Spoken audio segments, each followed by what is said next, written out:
What's good, y'all? I'm Corporal Carter, back with another Army lifestyle explanation video. In this one, I'm listing some of the weirdest rules that we have to follow in the U.S. Army. From kind of strange to what the world, who came up with this? Oh, get straight to it. 10, no hands in pockets. That's right, we are not allowed to put our hands in our pockets at any time while wearing the uniform. It don't matter if it's 16 degrees outside, don't matter if it's snowing, don't matter if you're starting to see frostbite settle in.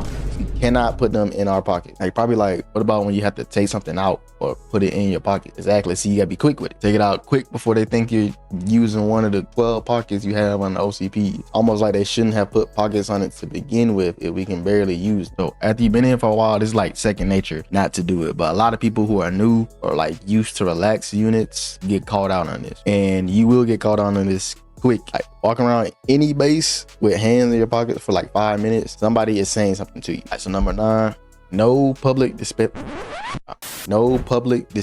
of affection. So say you're a battle boo you met in AIT, make it to the same base together, right? If y'all are wearing OCPs, you cannot kiss, can't hold her hand, or even hug for too long without some sergeant approaching and shutting that down. Now, low-key, I kind of understand this one because we're supposed to be like looking professional in uniform. But say you have like a civilian partner and you're wearing OCPs, you still cannot conduct any PDAs while wearing OCP.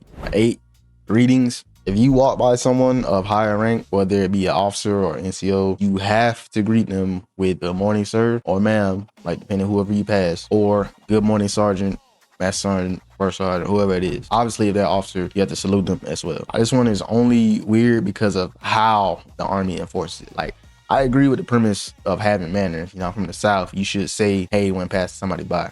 But the Army makes it a little stupid. For example, like while I was on deployment to Poland, I was walking to the motor pool one morning. On the walk, I passed by a captain and a staff sergeant, I believe. Might have been a sergeant first class, don't really matter. So I'm seeing this rank, I salute and say, good morning, sir. He saluted back. Just as I'm continuing to walk, the NCO, like staff sergeant or whatever, calls me back. So I go back, parade rest, as he should do, and he says, hey, Corporal, do you know how to do proper greetings? I say, Roger, and at this point, I'm really confused because I'm like, did I not just do the correct thing like I've been doing for years? Is there a new regulation out on this or what? So the NCO says, you passed by a major here and you didn't say the unit's greeting, which is first team.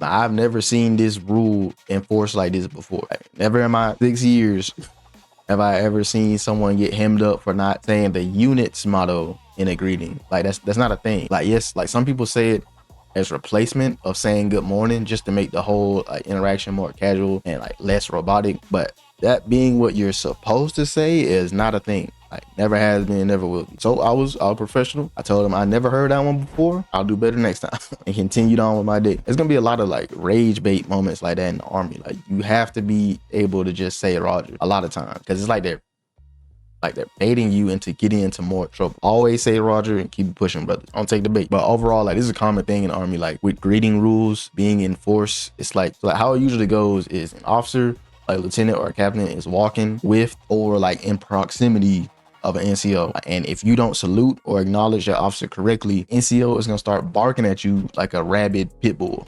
It's usually like always the staff sergeants. I don't even know why. Majority of the time, the officer is like, dude, this is my 16th time saluting like just this morning. Like, I don't care if Private Joe forgot to properly greet me. 7, sunglasses must be conservative. You thought you were gonna pull up to the formation looking like this,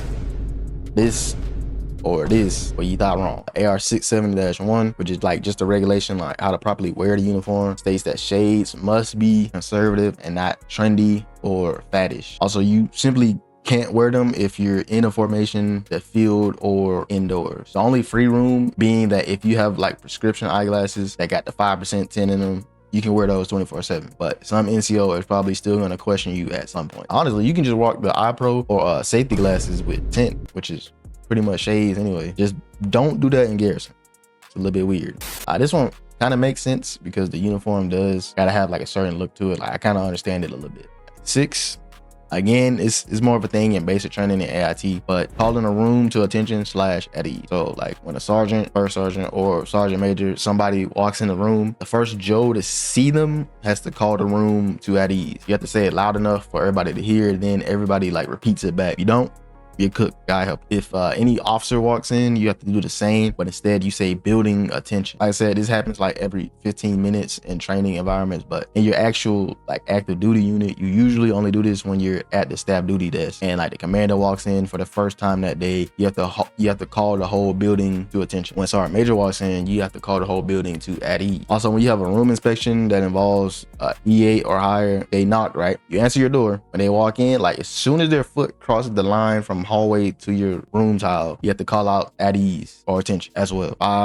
Standing at ease or attention while talking to higher rank. This was actually the first thing I ever got in trouble for while being an actual soldier, like outside of basic training in AIT. But just like I mentioned, at ease or parade rest is how you're supposed to stand while talking to an NCO. Like, yes, technically us too. So you're gonna get very familiar with this in basic training. When you try to ask a drill sergeant a question and you're not standing at parade rest, they act like they can't hear you. Like they'll literally be like, "Private, I heard nothing you said." On the why? Because you're not at parade rest. That's a really easy, like quick way to get smoked in basic and AIT. So it's still definitely a thing when you get to your unit. However, you do it less because like going to parade rest every time you see your first line would get old quick for both of y'all. When you're talking to like / being addressed by officer, like to include warrant officers, you're technically supposed to stand at attention until they tell you to relax. This one's a little less common unless talking to higher ranking officers because it's a little weird to talk to somebody like me.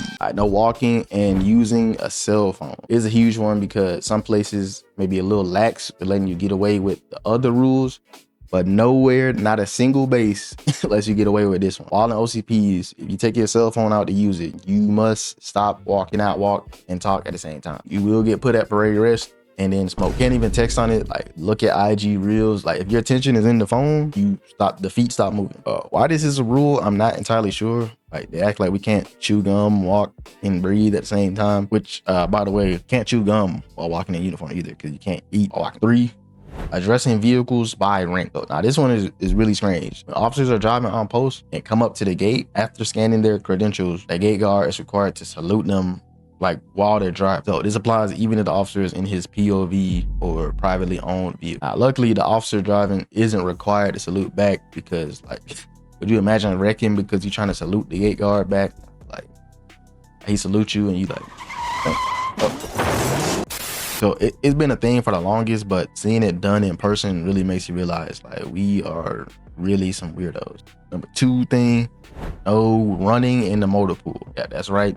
In the motor pool, which is where we store all of our vehicles and do maintenance on them, there is no running allowed. Now, this one is weird, but the more I thought about it, like in a busy motor pool, you don't really want people like running around with like big like tactical vehicles are backing up and moving around, and the ground guide is probably running off 4 hours of sleep. Now, it's not specifically said in the regulation to not run in a motor pool. However, like commanders, they always have it as a SOP or standard operating procedure. So they can enforce like SOPs with AR 385-10. So you can technically try to fight it if you get in trouble for playing freeze tag in a motor pool, but good luck winning that one. You'd be like, I technically can run, and they're gonna be like, why are you horse playing during the duty hours anyway?